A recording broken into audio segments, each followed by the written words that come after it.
If you've ever wondered, can I turn this thing that I'm interested in to research? And can I make a master's out of it? Could I turn this into a PhD? Well, this episode is for you.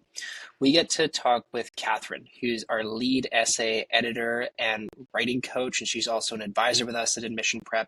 She had an amazing journey. She went from Cégep in Quebec to McGill on to do her, she had to battle through COVID, but do her master's in fantasy literature from the University of Glasgow. And she talks a little bit about how she started in health science and how that took a bit of a detour and how she overcame that feeling of being in a void, of not knowing what to do when her academics pivoted. And I think you'll get a lot of insight from this, especially if you're thinking about research and if you have an interest in literature. And we'll dive deep into J.R.R. Tolkien's work. So without further ado, here is Catherine. Okay, Catherine, what did you have for breakfast today? I had some oatmeal this morning, which is Oatmeal. not Anything my added usual in? What's that? Anything added in or just straight oatmeal? A little bit of brown sugar and some apples. Okay, very nice. And is there any sort of reasoning behind that? You said it was not your typical No, morning? I woke up and I felt like having that. Yeah, I get that. Yeah, Happens sometimes sometimes. you're just hungry for oatmeal. I Yeah. get it. I love oatmeal. Well, thanks for joining us today on the journey. Thanks for having me. Where would you describe that you are today? Obviously, you work with us at Admission Prep. Yeah. You do a great job. I'll sing your praises, which is that Thank you're an you. amazing editor, you're an amazing advisor, and you're very accomplished in that way. But you're also on a research journey. How would you describe where you're at today? So yeah, I finished my master's in literature, actually in fantasy literature, at the University of Glasgow a little over a year ago. And since then, as you said, I've been working for Admission Prep, and it's an amazing company to work for. Honestly, I love, even though like I am not personally in school, I like that I am still in touch with students and getting to hear about their achievements and their goals and everything. And in addition to that, I am, yes, working on some research. So I research fantasy literature, specifically J.R.R. Tolkien, who wrote The Lord of the Rings. Yeah, that's my other kind of career, if you will. And I am hoping slowly to kind of work on a PhD proposal to maybe start that, in to apply basically like next fall. But Hmm. it's slow going, but that's how it goes sometimes, right? I totally, I'm super excited to dig into that. I'm definitely not as much of a Tolkien fan as you, but I am a Tolkien fan. Awesome. I don't, would you consider yourself a fan, or are you more like, because you're literally researching it? Yeah, I mean, that's a great question, and I think that I am absolutely both a scholar in a way and a fan Yes, that was the word I was because looking for. yeah, because I obviously like I started interacting with this book and this whole world way before I was an academic. Hmm. The first time I actually watched the movie, I was like 3 years old or so. Oh, wow. My grandmother who was watching it, and kind of a crazy choice to tell your granddaughter like, yeah, sure, you can watch that with me, but it in a way it did in the long run shape my academic and my career because yeah, that's what I'm still obsessed with. But yeah, I do think I still kind of engage with it as a fan and then also as an academic, and I think that in some ways those two circles or those two identities, they're often thought to be quite separate. But Hmm. I think recently I've, succeeded in kind of merging that. Uh, Hmm. for my master's, I actually did my dissertation on fan fiction of, Tolkien. So, well, his work, not him as a person. Um, so yeah, I'm connecting those two parts of my identity, basically. Very cool, very cool. I get that because, one of my other businesses, Train 2.0, is online hockey coaching. So I'm both a hockey fan Yeah. and study it. So I get that. Um, Okay, so where would you say that, when you were thinking of your post-secondary education, Mhm. where did that kind of start for you? Do you remember roughly age and grade? And you mentioned in our before call chat, like that you took a bit of a turn. Like when did you start Yeah. thinking about these things? So yeah, I think my because obviously because of the way that it is done, where I grew up in Quebec, it's different than the rest of Canada. So when we're in grade 12, we apply to Cégep first Hmm. before university, and Cégep is, like a college basically. You can either do a 2-year pre-university program or a 3-year technical degree. Hmm. And ever since I was a kid, I have just loved school. I love learning to the point that when I was a kid, I had like a section in my playroom that I had set up as a mini classroom for my teddy bears. Oh, So, yeah. So for a long time I kind of thought that maybe I would teach, but I wasn't totally set on that. And I also did know like, what I might teach. So and I was also very good in science courses in high school. So my parents both encouraged me to apply in Cégep for a science program. hmm, Um, for two reasons. One, it was like to keep my options open because if you study science, then basically after when you apply to university, like most doors are open to you. But it was also about, trying to encourage me to pursue something that yes I was good at, but also that is practical, because my dad especially did kind of constantly remind me like you should pursue something that is going to get you a good job, that you're going to yeah, make a good salary. And it wasn't in the sense of like don't pursue what you're passionate about, but he was just looking out for me, right? He wanted me to be okay. And so that kind of pushed me towards health science in Cégep. But then just the first semester in Cégep, um, things took a turn. I was not as good as I thought I was in science, is the short yeah. story.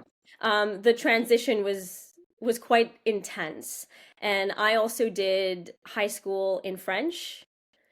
French is my mother tongue, but then I went to Hmm. stage up in English. So not only was the Hmm. material more difficult, but I was also faced with terminology that, I was familiar with, but I didn't recognize. And so Yeah. all of that combined, it made me realize like I'm on the wrong path, right? Right.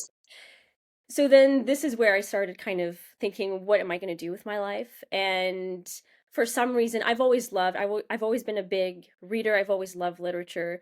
And this is where, like, for the first time, I kind of allowed myself to maybe consider that, for university. But I had my dad's voice in the back of my head saying like, what are you going to do with your life with this? And it is true, it's a big question, but because I was so uncertain, I kind of said, well, I'm gonna shoot my shot, right? And it was honestly the best decision that I've ever made. Wow. And so then did you make that transition in or kind of after Sage 1 or Yeah, on the well, yeah. because it took me a while to kind of, because I'm quite stubborn and I'm a perfectionist.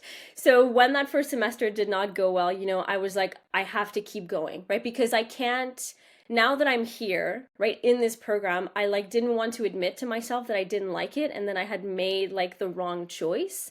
Mhm. But that's part of life, right? But when you're 17, it's hard to deal with these things. So I kind of pushed through, and then it was like around like the first semester of my second year that I was like, no, this is not what I want to do. And that's where I chose English. But I also like I wasn't a big fan of Cégep. It's quite intense. Mhm. In some ways, like even more so than university because you have more courses per Mhm. semester. So my mentality was get through it and then you can do a better program in university. So I did my whole CEGEP in health science. Okay. Yeah. And then you made the step to McGill, is that right? Yeah. Yeah, Miguel. Yeah. And that's where you began to focus on English. Yeah. Yeah. And what was that transition like? Like, did you, because if you do say JEP, you don't need to spend as much time completing your bachelor's, is that correct? Yeah, so it's 1 year less basically. I my undergrad was 3 years. Got it. Okay. And then the process of getting into McGill, was that fairly straightforward for you? Is it just applying and you had good grades, or was there any other aspects of that? No, it was very straightforward because, as you know, right, McGill is grades only, the admissions process. So it was very straightforward. And the good thing about forcing myself to complete my Cégep in health science is that it's very competitive.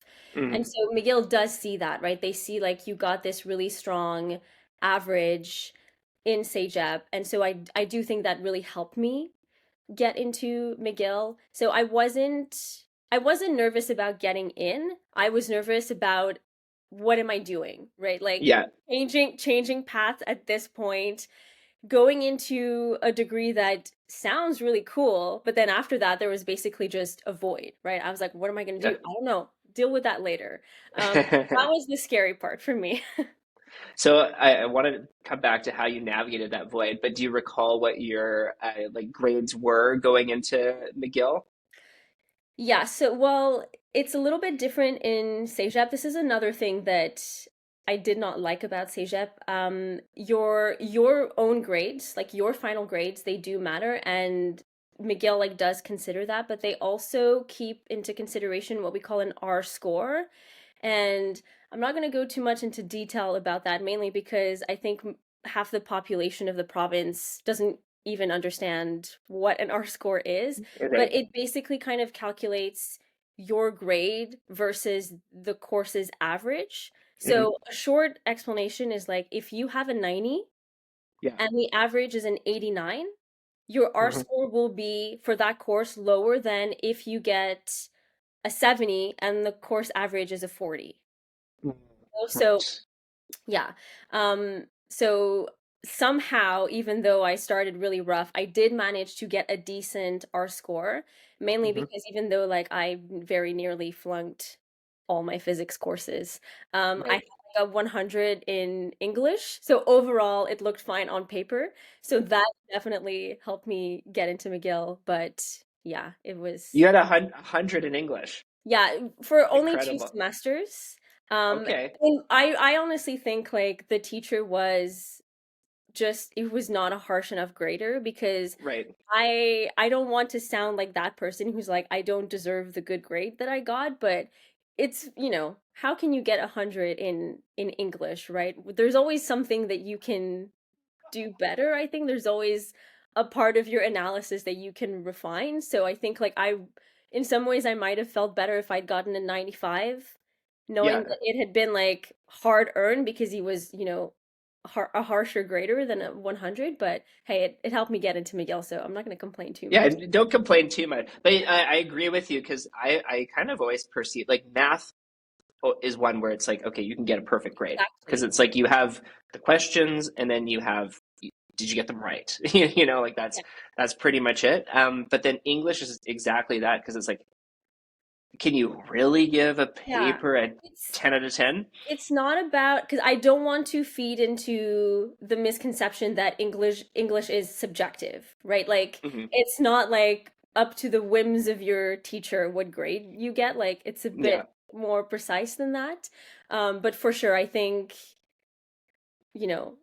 how can my analysis be perfect, right? yeah. I don't even think that someone who has been researching a specific text for like 50 years would say like my Hmm. paper is perfect, right? Hmm. So, and And and of course it is. Oh, yeah, sorry, go ahead. I prefer to get like a 90 and get clear, feedback on how to make something better than to Hmm. just get a pat on the back and someone who says, "Well done, that was amazing," because then I'm like, "Well, how do I improve from here?" Right? Well, it probably tells you that you were perfect for that level, right? Yeah, I Maybe mean, your maybe, ability was much beyond that. maybe. Let's take that interpretation. So then, once you're in McGill, um, you mentioned the void. So how Mhm. did you navigate that? What did you do to start to focus on your eventual direction? So I'm not gonna lie, the first semester at McGill was like survival, Hmm. because it was a big shift, right?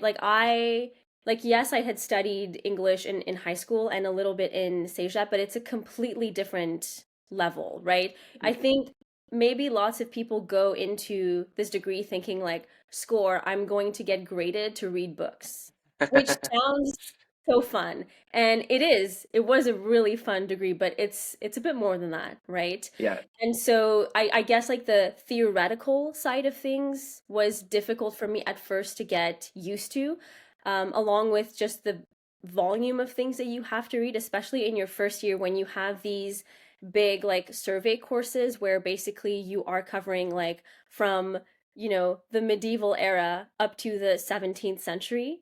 I Wow. don't know if you realize there's a lot of things that happen in that time. There's a lot to read, and you have to read basically like maybe, two short stories and six poems for one class, and it's enormous. So that was difficult, and it certainly hurt my back because you have to carry those huge books every lesson.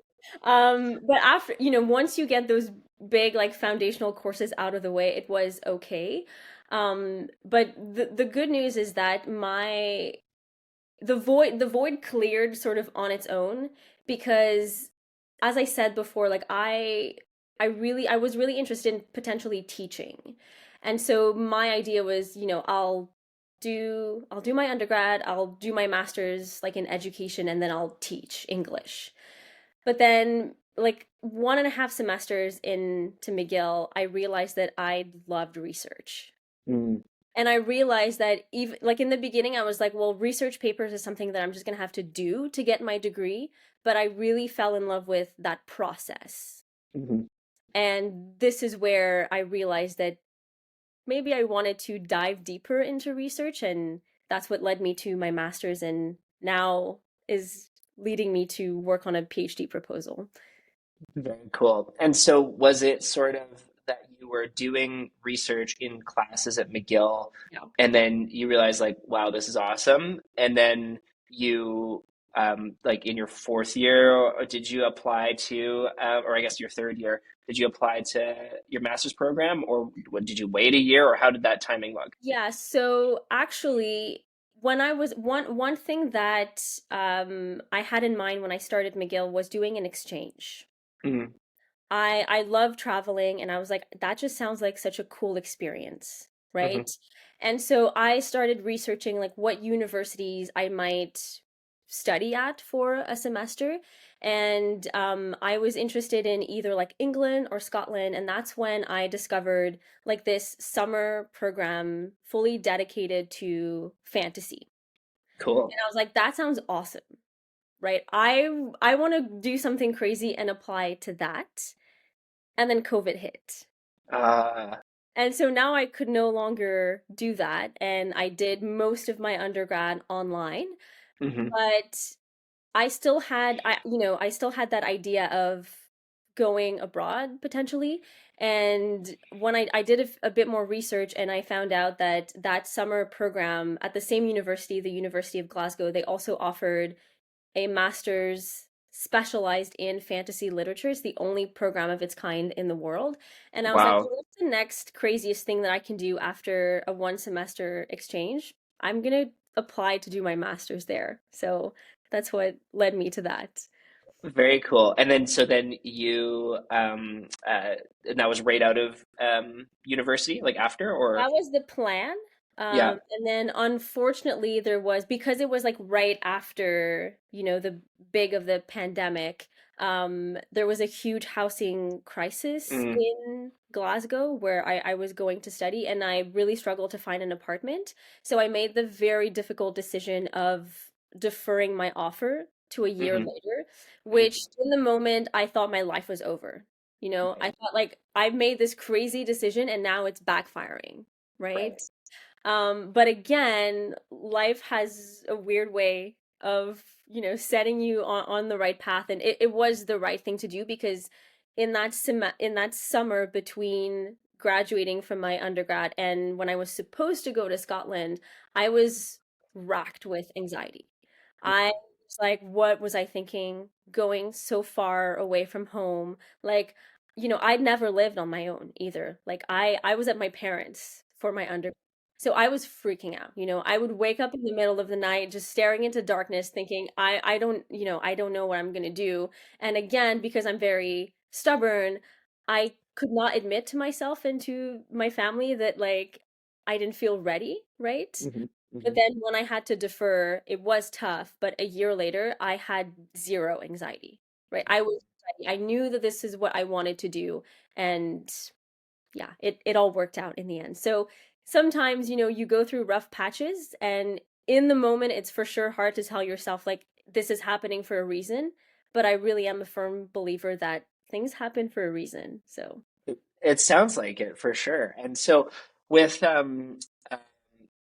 I'm super interested because like I didn't even until I came like met you, I didn't even know that you could. I mean, you could research anything, but I didn't know you could research fantasy. yeah. So like, what sort of like topics or themes do you explore in the research? Is it like specifically what's happening in the books, or like the influences outside of it, or how does that all work? Yeah, I mean, this is something we could talk about for days. Okay. But I mean, as you said, right, you can research anything. I have lots of my friends who are also in the field, like they will study, you know, like the sources behind fantasy text. They're just going Mhm. to look at, the text themselves, maybe from a feminist perspective, from an eco-critical perspective, lots of really different angles that you can take. And I also have some friends who will kind of look at contemporary fantasy and see like, how has the genre maybe evolved in the past 50 Mhm. years or so? There's so many different things to look at. I personally came into it through medieval literature. This is another thing. I will eternally be grateful to this one professor that I had at McGill. I did this seminar on the Old English poem Beowulf. The Okay. whole class, it was just four students, by the way. I don't think it was the hottest topic on campus, but it was to me.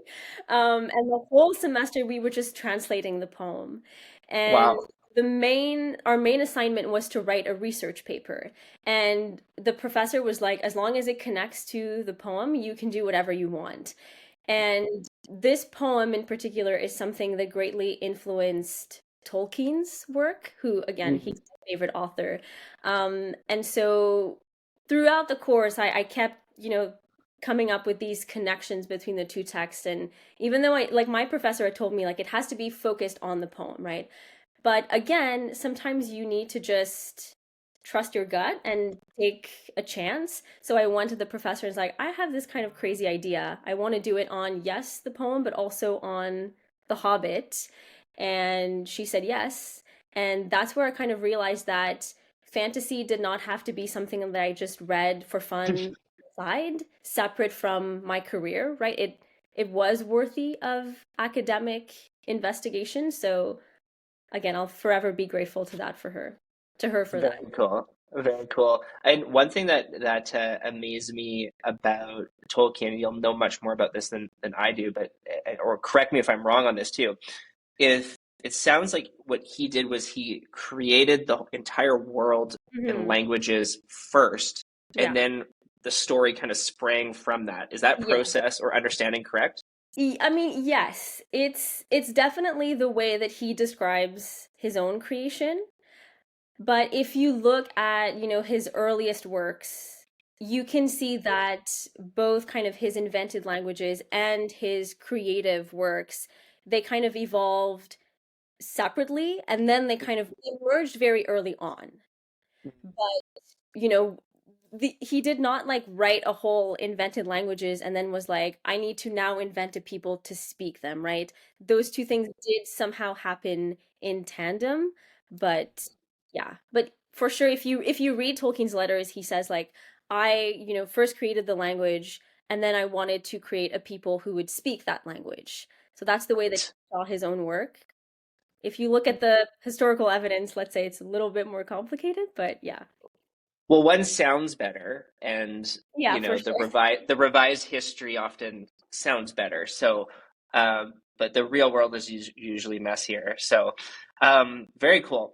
Um, and so now moving forward into considering your PhD, Mm. um, I guess let's try to connect like the past to the future. Like, how has the master's research kind of like help to inspire where you're going forward and, where you're planning on taking this PhD research? Yeah, so I am thinking of doing my PhD. Again, it's very early stages, but it will be on a different topic than my master's Mhm.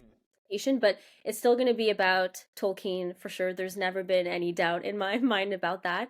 One thing so a particular thing that I really enjoy about his world, is his dwarves. I've always Mm. been really interested in that race in his world. And there's actually like much less research that has been done into, their characterization, their culture, but also their evolution throughout different versions of his mythology. So I'm hoping to kind of explore that in more detail. It's still, yeah, again, very early, but it's definitely something that needs to be investigated, especially because Tolkien's portrayal of the dwarves, it had a massive influence on dwarves in all of the fantasy texts after him, right? Like if you think Interesting. of a dwarf, you're thinking probably about something that is 99% Tolkien's creation, which is very different from what existed before his works. So for that reason, it's like, let's study this.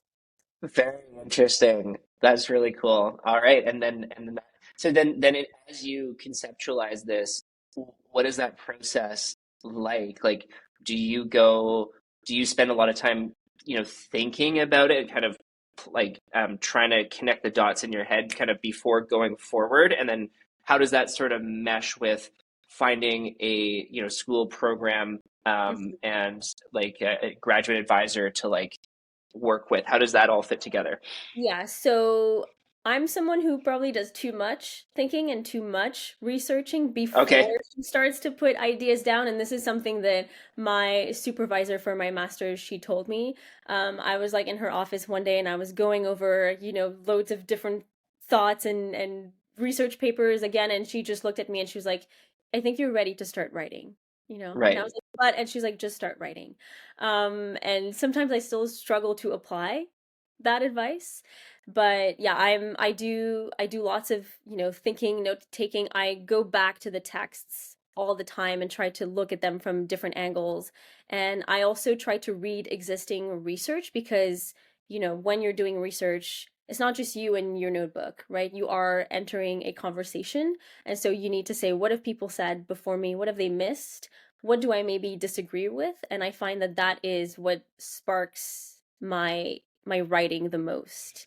Mm. And in terms of finding a school and a supervisor, I haven't, I haven't formalized that process yet, but I would love to go back to the University of Glasgow where I did my master's because, there's Cool. just, yeah, there's so many opportunities for fantasy research there. Like there's a center for fantasy and the fantastic, and then I would just have so many great mentors to guide me through that project. So yeah. Very cool. And I have not been to Glasgow, but I've been to Edinburgh. And so is it similar in, for lack of a better term, a vibe? Because like when you're walking around Edinburgh, it's like, oh, I'm in a fantasy novel right now. Is it similar that way, or is it a little bit different? Yeah. I mean, Glasgow has a very different feel to Hmm. Edinburgh. But the university itself, if you look it up online, it's like a fairy tale, honestly. It Right. is so amazing. When I was studying there, you always run into tourists who are like, "Oh my God, it looks like Hogwarts." Right. And they're not wrong. It feels very magical, especially like, when it's, misty and rainy as it is 99% of the time in Scotland. So yeah, if you ever go back to Scotland, I definitely recommend Glasgow. It's on the list. It's on the list. Okay, so Catherine, let's go, and see if you could jump in a time machine and, talk to your grade 11, grade 10, grade 12 self. What sort of advice or guidance would you give to a younger Catherine, the journey that she's about to embark I would tell her to just take it easy and trust her gut and trust that what she's passionate about has value. You on? don't have to have your passion and your career be separate, right? Even if you think like this is not really something that I can make a career out of, just try to imagine it, Yeah. right? Yeah. Because for sure, when I was, 16, I never would have thought that part of my work was to basically read The Lord of the Rings, right? And now in some ways it is a little bit. So you just have to dream a little bit sometimes.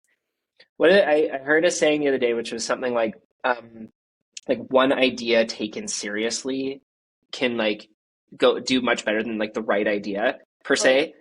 And that really stuck with me because the person, it was a podcast, and he's like, I used to think it was all about the idea and getting the right idea. But then he's like, I realized it was actually more the taking the idea seriously Yeah. thing that I was missing. And that really stood with me. And that sounds like that's something that you've done very well is you've got one idea, which is fantasy, J.R.R. Tolkien's work, Yeah. and you're taking it very seriously, and you're able to take it quite a ways, which is incredible. Yeah. And related to that, I would say like if you have an idea or a dream in mind and you don't know like how to go about it, or you're looking for example at university programs and you don't see one that really aligns with your goals, you have to make that opportunity happen for yourself, right? Hmm. Hmm. Just because something does not exist doesn't mean that it can't be pursued. Hmm. Totally. Well, very well said. And thank you so much, Catherine. I think we can end it there because that was a phenomenal conversation. Awesome, it was really great to talk to you. Thanks, Catherine. Oh no. Failed to stop recording. Okay, try Oh, again. Oh no, no, no. is it not working? Failed. Um, oh my God. I think it didn't do the. Oh, okay. Something's happening. Okay, fingers crossed. Oh my gosh. I think it might be bugging out. That was so good. Oh no. um, maybe what we'll try to do is maybe just end the call. I'm hitting. Normally, I could hit stop and then Yeah, it just loads, but but that's it exactly what's is happening. recording, right? It So did record, so I don't know. We'll see. But anyway, I guess we can just end this part. But what's nice is I can usually stop the recording, have a little chit chat, yeah. and then that's fine. But Calvin, that was awesome. Thank you so much for Thank you so much for taking having me. me. Yeah, and I'm sure many students will find more comfort in just like hearing. I because I love sharing to people and students that like no, what you have conceptualized in grade 10 or Oh 11, it's yeah, probably not going to happen. no, So like look at all these smart, amazing, successful people who have made it to here, yeah. but they had a turn, they had some adversity. So I like to I share that. I have because obviously like all of my students are like in freak out mode right now. They're like, what if Yeah, I don't get in? And I'm always trying to tell them like I know this is not what you want to hear, but if you don't get into what you think right now is your dream program, don't worry. Okay, cry yeah, it out, be yeah. angry for a week. But trust me, in 2 years, you're gonna look back and see, okay, well that sucked in the moment, but things worked out. They do. And They do. usually they don't like that advice. They kind of look down and they're like, yeah, I guess. And I'm like, well, you email me in 2 years and you tell me if you're doing okay. And I'm Yeah. pretty sure you will, because sometimes things happen. So. So what I loved most about this episode was not just learning about J.R.R. Tolkien, although that was fascinating, but I loved how Catherine explained how she went through that journey of not knowing what she wanted to do or being uncertain, and then eventually trusting herself. And so I hope that you get and take away from this that amazing, successful, really, really, really smart people still need time to sometimes figure things out. So you shouldn't panic if you don't have it all sorted out in grade 9 or 10 or 11. And in fact, you can still make solid progress, and that progress can lead to something else. And maybe you just weren't quite ready for it at that time. I think Catherine even said that in the episode. Now, if you'd like to be advised and guided by someone like Catherine or even Catherine herself, where you'd like your essays edited and guided in terms of helping to have your applications look crisp, then check us out at admissionprep.com. We'd love to see if we could support you on the journey. But otherwise, thank you so much for listening, and we'll see you in another episode.